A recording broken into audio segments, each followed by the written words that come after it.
أعوذ بالله من الشيطان الرجيم. بسم الله الرحمن الرحيم.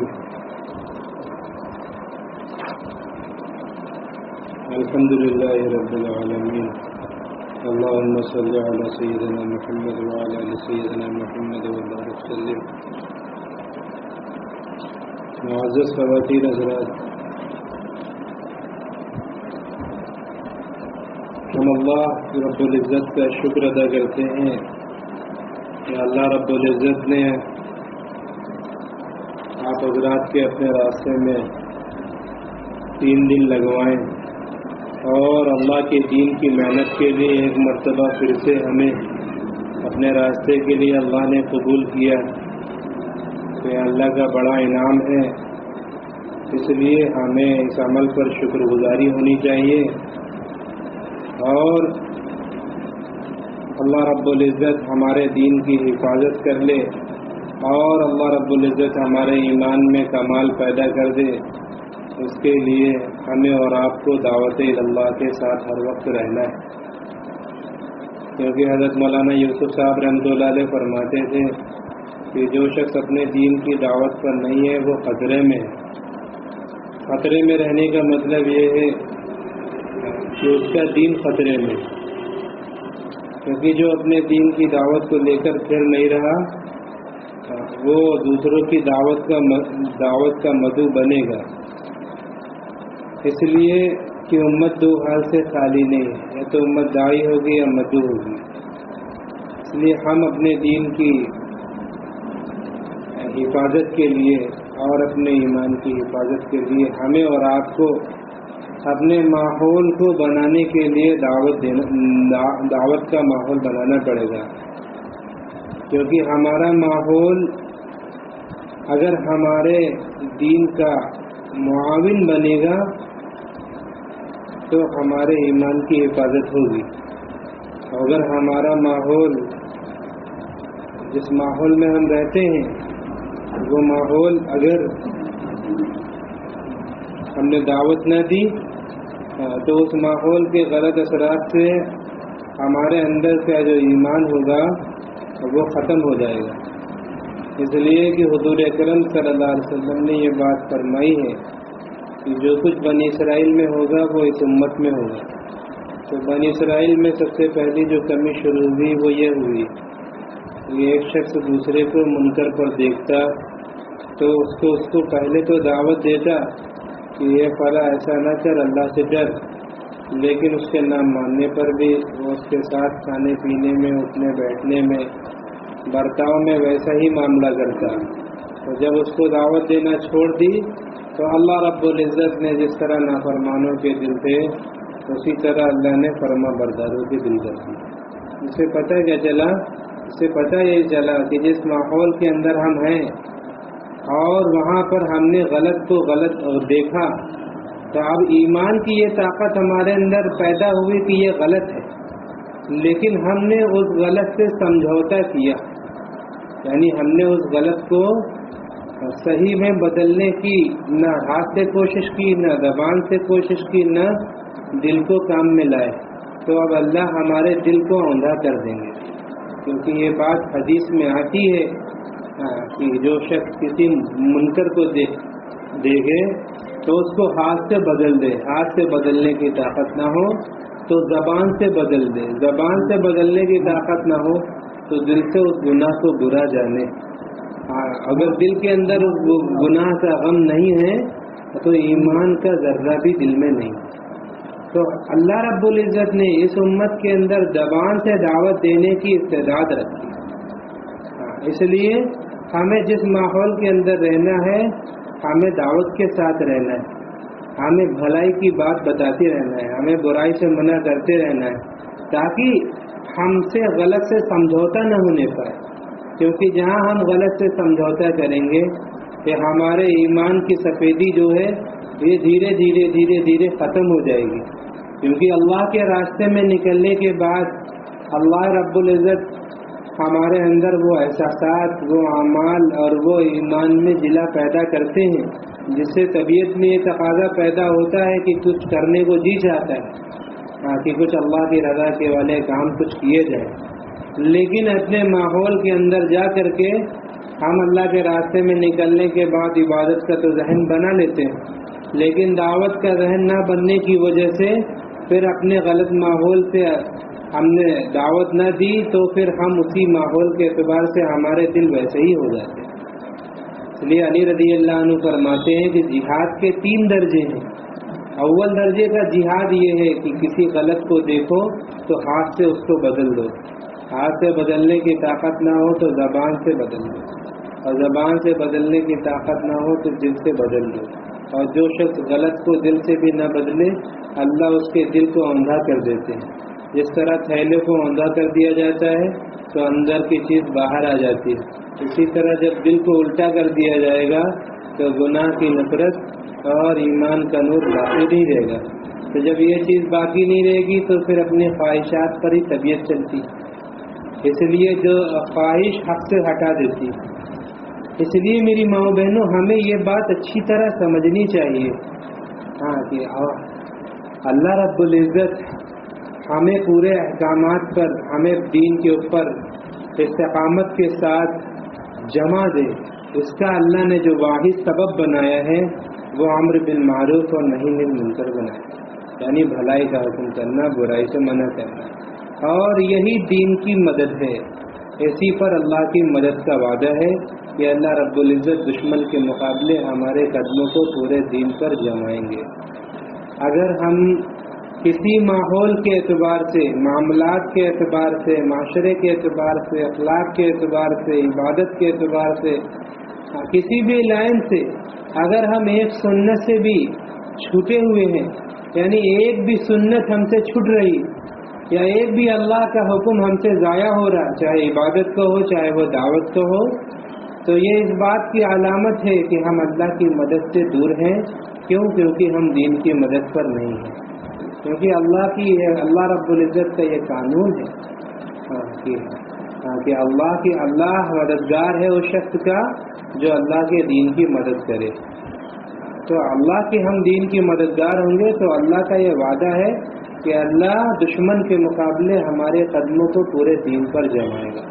تو دیکھو صحابہ رضی اللہ عنہ کا اپنے پورے دین پر استقامت اور اپنے دین کی حفاظت کا جو معاملہ تھا وہ ان کے دین کی مدد پر تھا کہ سارے صحابہ اپنے دین کے داعی تھے، اس لیے اللہ رب العزت ان کے دین کی حفاظت کرنے والے ایسے تھے کہ صحابہ کو ملک کا نفع پیش کیا گیا، تب بھی صحابہ نے یہ بات کہی کہ تم اپنے پورے ملک کا آمدنی دے دو، پورے ملک دے دو، تب بھی ہم حضور کی سنت کو پلک جھپکنے کے برابر چھوڑنے کے لیے تیار ہیں۔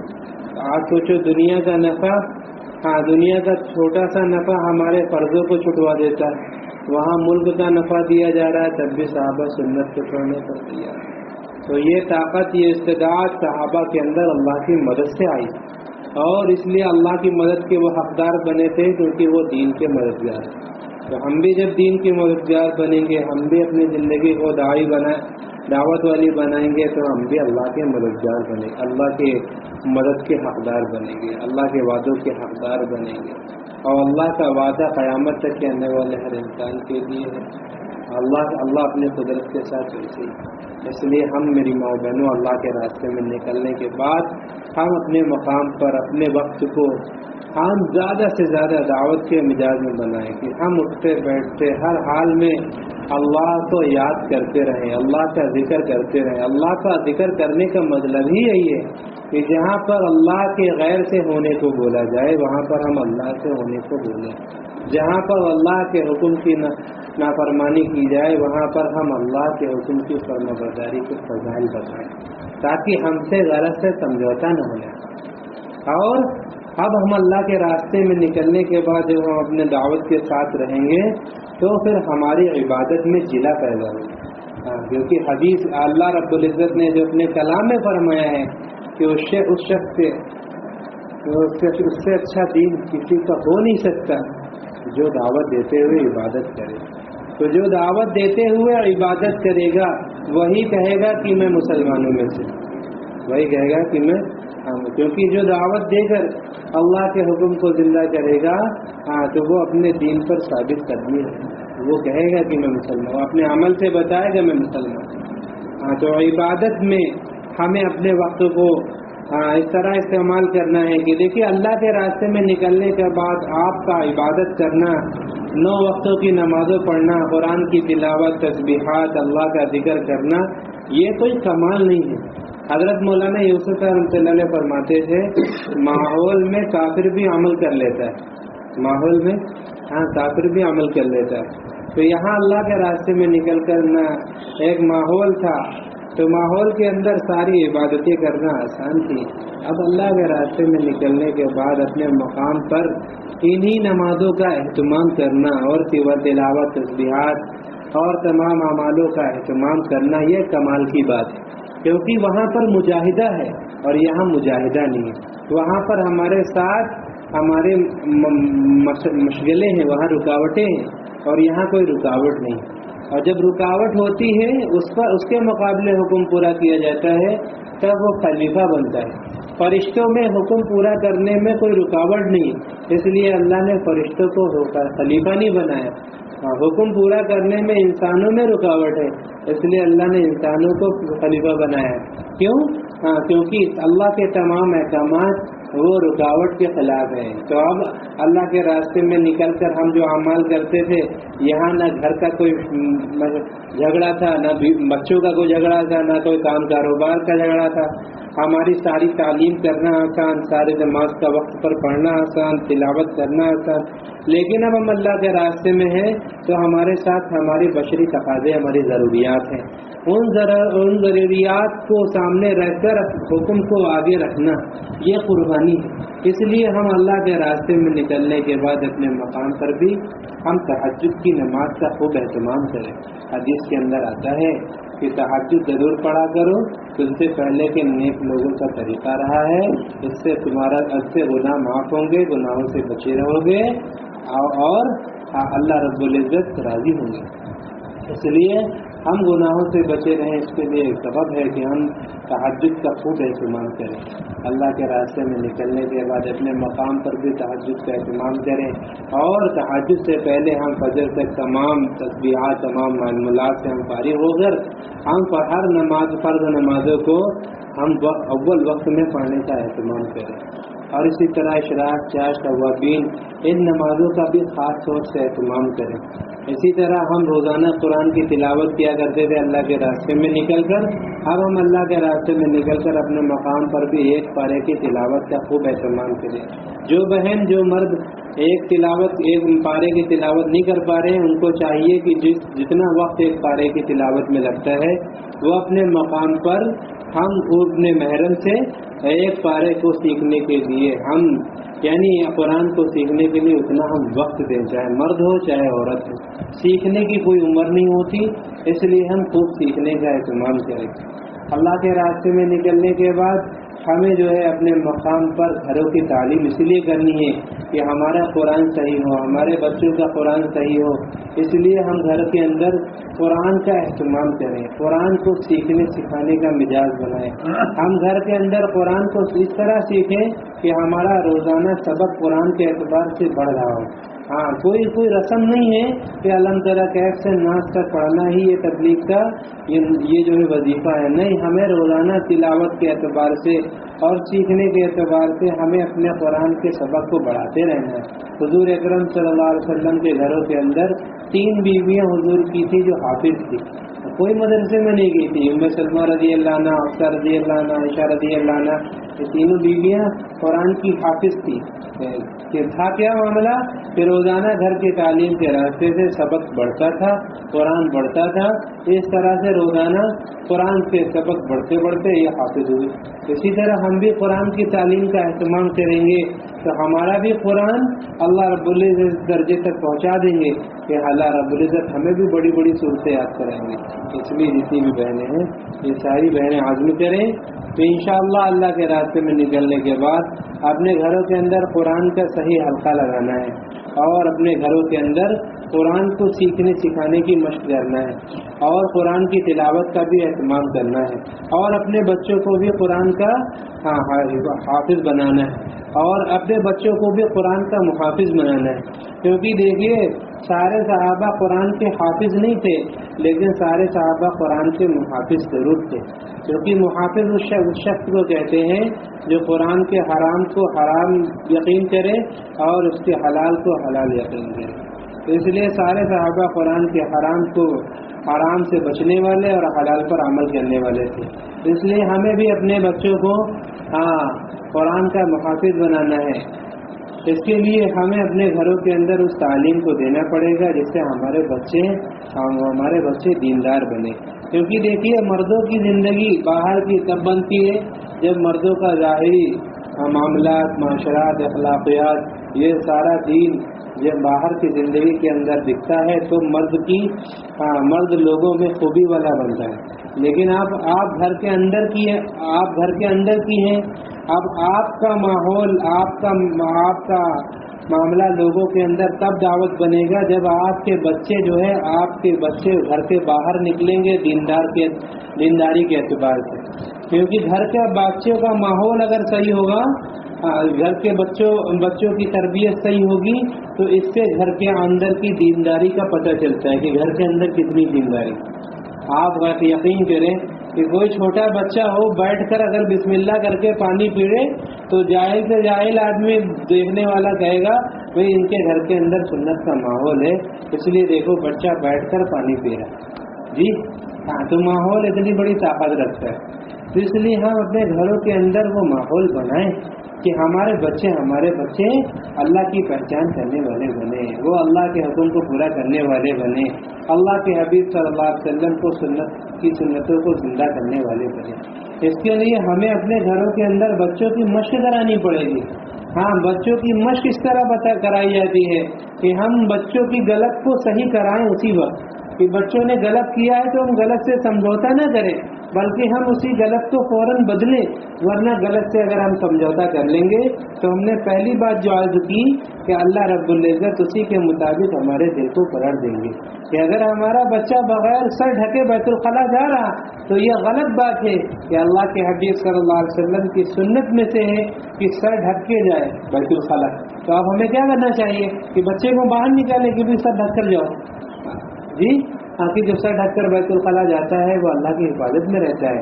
جو سنت کے اوپر چلے گا وہ اللہ کی محبوبیت کا حقدار بنے گا. اس لیے ہم ہر اعتبار سے الٹے ہاتھ سے پانی پی رہا، ارے بچے سیدھے ہاتھ سے پیو، سیدھے ہاتھ سے پینا سنت ہے. ایک بار ٹوکیں گے، دو بار ٹوکیں گے، اس کو مشق کرائیں گے. اس طرح سے دھیرے دھیرے استعداد پیدا ہوگی کہ ہم اپنی سنتوں کو متعدی بنائیں. ایسا یہ کوئی کمال نہیں ہے کہ ہم چھپا کر کے عمل کریں تو یہ اخلاص ہے. نہیں، ہم عمل کو دکھلا کر کے کریں، کیونکہ دکھا کر کے عمل کرنا یہ دعوت ہے. اللہ کے غیر کو خوش کر کے عمل کرنا یہ ریاکاری ہے. تو ہمارا ہر عمل لوگوں کے لیے دعوت بنے، ہمارے بچوں کے لیے دعوت بنے. اس کے لیے ہم اپنے بچوں کو سنت سادگی کا ماحول بنائیں. ہم جتنی اپنی زندگی کو سادگی کی طرف لے جائیں گے، ہماری جتنی زندگی سادگی کی طرف جائے گی اتنا ہم سنت کے قریب جائیں گے. تو ہم اپنے لباس کے اعتبار سے اور اپنے کھانے کے اعتبار سے، اپنے رہن سہن کے اعتبار سے ہم اپنے مزاج کو سادہ بنائیں، کیونکہ ہم جتنا سادگی کے قریب جائیں گے اتنا ہم سنت کے قریب پہنچیں گے. اس لیے سادگی ایمان کے حصے میں آتی ہے. اس لیے میری ماں بہنوں، ہم اپنے آپ کو سنت اور سادگی کے مزاج کے ساتھ، اپنے بچوں کو بھی سنت اور سادگی کے مزاج کے ساتھ بنائیں، اور اپنے بچوں کا تعلق اللہ سے جوڑنے کی فکر میں رہیں کہ ہمارے بچوں کا اور ہمارے مردوں کا جو بول اللہ کی بڑائی کا، اللہ کی تعریف کا بول نکلے. حضرت عمر پالن پوری رحمۃ اللہ علیہ فرماتے تھے ہماری تربیت ہماری اماں نے کی تھی. ان کی اس کی تربیت اس طرح کرتی تھی کہ ہم کرائے کے گھر پہ رہتے تھے. ایک مرتبہ کرایہ جس کا گھر تھا وہ اب کرایہ مانگنے آ گیا. امی تھی نہیں، امی جب آئی امی سے ہم نے کہہ دیا کہ آج مکان مالک کرایہ مانگنے آیا، تو امی نے مجھے ڈنڈی سے مارنا شروع کر دیا کہ تو نے مالک اس کو کیوں کہہ دیا، مالک تو صرف اللہ کی ذات ہے. اس طرح سے فرمایا کہ ہماری امی ہماری تربیت کرتی کہ اللہ کی پہچان کرانے کے یہ اسباب. اس لیے حدیث میں بھی ہے کہ جو اپنے بچوں کو تربیت کے واسطے گھر میں کوڑا لٹکائے اللہ اس گھر پہ رحم کرے. اللہ اس گھر پہ کیا کرے؟ رحم کرے. جو اپنے بچوں کی تربیت کے واسطے گھر میں کوڑا لٹکائے. اس لیے میری ماں بہنوں، ہم اس بات کا خوب اہتمام کریں کہ ہم اپنے بچوں کی تربیت کا مزاج بنائیں. بچوں کی تربیت دیکھو اسی طرح ہوگی جب ہم بچوں کو صحیح ماحول دیں گے. اور بچوں کو صحیح ماحول دینے کا ایک انفرادی معاملہ ہے جو ہم نے بتایا کہ وقت وقت کی سنتوں کا یاد دلانا، وقت وقت پر اللہ کی بات کو بتانا. ہاں، اور دوسری چیز یہ ہے کہ ہم اجتماعی نظم قائم کریں. اجتماعی نظم یہ ہے کہ ہم گھر کے اندر ایک وقت طے کریں تو اس وقت میں ہم تعلیم کا اہتمام کریں، اور اس وقت کے اندر ہم اپنے بچوں کو اس طرح شوقین بنائیں کہ ہم طے کر دیں کہ آج جو ہمیں کتاب یاد دلائے گا، کہ آج ہمیں جو کتاب اٹھا کے دے گا وہ ہم اس کو 5 روپے والی ڈیری ملک دیں گے، آج ہمیں جو یہ دے گا اس کو ہم 5 روپے والا بسکٹ دیں گے. تو بچہ وقت پر ہمیں کتاب دے گا، وقت پر ہمیں رحل اٹھا کر دے گا، ہاں وقت پر ہمیں یاد دلائے گا کہ آج ہم تعلیم نہیں کریں گے، کیا مہمان آ گئے تو کیا تعلیم چھوٹ جائے گی. ہمارے یہاں کا مزاج یہ ہے ہاں کہ مردوں کی نماز اس طرح پیچھے ہوتی ہے کہ کسٹمر کی آمدنی دکان پر آتی ہے تب تک بھی رولا چھوٹتی ہے. ہمارے گھروں کی تعلیم اس طرح چھوٹتی ہے کہ ہمارے گھر پر مہمان آ جاتے ہیں تو مہمانوں کی وجہ سے ہماری تعلیم ضائع ہوتی ہے. تو ہم اپنے گھروں کے اندر جب مہمان آئے تو عزم کریں کہ تعلیم کو 5 منٹ زیادہ کریں تاکہ ہمارے مہمان بھی ہمارے گھر سے دعوت لے کر جائیں کہ وہی ان کے گھر پہ تعلیم ہوتی ہے، ہم بھی کریں گے انشاءاللہ. ہاں، تو اس طرح سے ہم گھر کے اندر تعلیم کا نظم قائم کریں تاکہ تعلیم کے راستے سے ہمارے گھر کے اندر وہ ماحول بنے گا جس سے اللہ رب العزت ہمارے گھر کے اندر بچوں کی دینی تربیت تربیت کریں گے. ہمارے مردوں کی زندگی کے اندر بھی دین آئے گا، ہمارے گھر کی اور عورتوں کے اندر بھی دین آئے گا. تب لوگ کہیں گے کہ ہاں اللہ کے راستے میں نکلنے کے بعد، ہاں بہو کہے گی کہ ارے ساس، اللہ کے راستے میں نکلنے کے بعد ساس کی تربیت ہو جاتی ہے. لوگ کہیں گے اچھا ساس بھی سیدھی ہو جاتی ہے. ہاں اللہ کے راستے میں بھیجو. ہاں اللہ کے راستے میں نکلنے کے بعد ہاں ساس تعریفیں کریں گی کہ ہاں اللہ کے راستے میں میری بہو گئی تھی، دیکھو سیدھی ہو کے آ گئی، دیکھو خوب اللہ اللہ کرتی. ہاں اس طرح سے یہ مزاج بنے گا جب ہم اللہ کے راستے میں نکلنے کے بعد اپنی زندگی کو اس طرح بنائیں گے. کیونکہ جب ہم اپنی زندگی کو بدلیں گے تو اللہ ہم سے کام لیں گے، کیونکہ اللہ تعالیٰ بدلے ہوئے انسان سے کام لیتا ہے، اور جو اپنی زندگی کو نہیں بدلتا اللہ اس سے کام دین کا نہیں لیتا. اس لیے میری ماں بہنوں، اللہ رب العزت نے ہمارا اپنے راستے میں وقت لگایا، اس لیے اللہ کا فضل ہے، کرم ہے.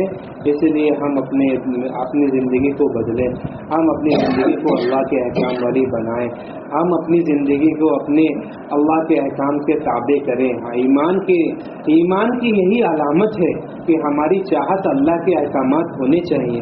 ایمان کی یہ نشانی ہے کہ اللہ کے احکام ہماری چاہت ہوں. اگر اللہ کے حکم ہماری چاہت نہیں بن رہی تو ہمارے اندر پھر ایمان کے الٹا کچھ اور ہے. اگر میٹھی چیز بتاؤ کھٹی لگنے لگے تو کیا سمجھنا چاہیے کہ ہم کو کسی زہر نے ڈس لیا ہے، ہم کو کسی زہر نے ڈس لیا اس لیے میٹھی چیز کھا رہے تو کھٹی لگ رہے. اسی طرح اگر ہمیں اللہ کا حکم کڑوا لگ رہا، پورا کرنے میں ناگواری لگ رہی، تو یہ سمجھ لینا چاہیے کہ ہم شیطان کے ڈسے ہوئے ہیں، اس لیے اللہ کے حکم میں مزہ نہیں آ رہا. کہ بھائی پردہ جس طرح نماز کا ادا کرنا یہ مسلمان مرد ہو چاہے عورت ہو اس پر فرض ہے، اسی طرح غیر محرم مرد سے پردہ کرنا یہ ہر عورت کے لیے فرض ہے. جس طرح شراب کا پینا حرام ہے چاہے مرد ہو چاہے عورت ہو، اسی طرح غیر محرم کو دیکھنا حرام ہے چاہے مرد ہو چاہے عورت ہو. لیکن آج اللہ ہمیں معاف فرمائے کہ اللہ کے آج احکام ہمارے چاہت نہ بن پانے کی وجہ سے ہم اللہ کے احکام کو زندہ نہیں کر پاتے. کیوں؟ کیونکہ ہم اللہ کے احکام کو اپنی چاہت کے اعتبار سے زندہ کرتے ہیں کہ ہم جس حکم کو پورا کرنے میں نفس کو ناگواری نہ ہو اس حکم کو زندہ کیا جائے. اس لیے میری ماں بہنوں، ہم سب اس بات کو طے کریں کہ ہم اپنی زندگی کو اللہ کے احکامات والی بنائیں گے، کہ ہم اللہ کے حکم کی حفاظت جب کریں گے تبھی اللہ ہماری حفاظت کرے گا. حدیث کے مفہوم میں ہے کہ میرے بیٹے تم اللہ کے حکم کی حفاظت کرو، اللہ تمہاری حفاظت کرے گا. تو اللہ کے حکم کی حفاظت وہاں کی رہے گی جہاں حکم کے مقابلے دنیا کا نفع ٹکرائے گا.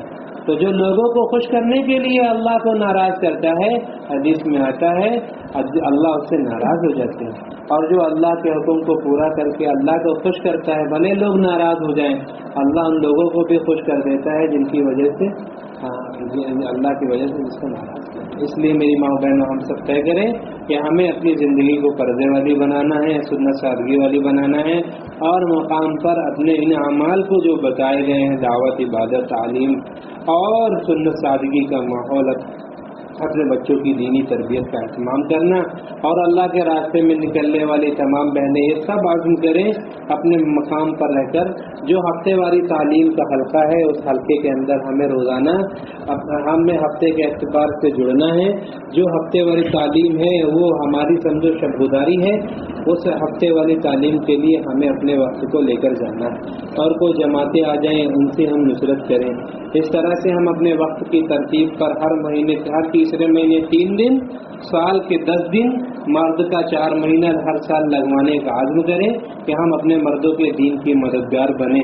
اللہ نے قرآن میں فرمایا ہے مسلمان مرد مسلمان عورت آپس میں ایک دوسرے کے دینی مددگار ہیں, تو ہم دینی مددگار بننے کے لیے اپنے مردوں کو ہر سال 4 مہینے کے لیے بھیجیں, تاکہ ہمارے بیرون کے قواعد پورے ہوں کہ مرد کا جب 3 مرتبہ 4 مہینے لگے گا تب ہمارے 2 چلے لگیں گے, جب 2 چلے لگیں گے تب ہم ملکوں کے لیے اللہ کے راستے میں جائیں گے.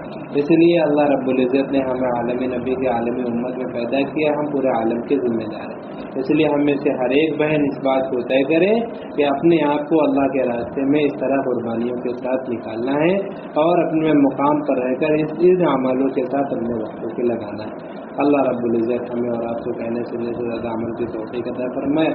اب ہمیں یہاں گھر سے نکلنا ہے تو ہم اللہ کے گھر سے نکلتے وقت ہم اپنے سامان کی اور اپنی تمام چیزوں کی خوب نگرانی کر لیں.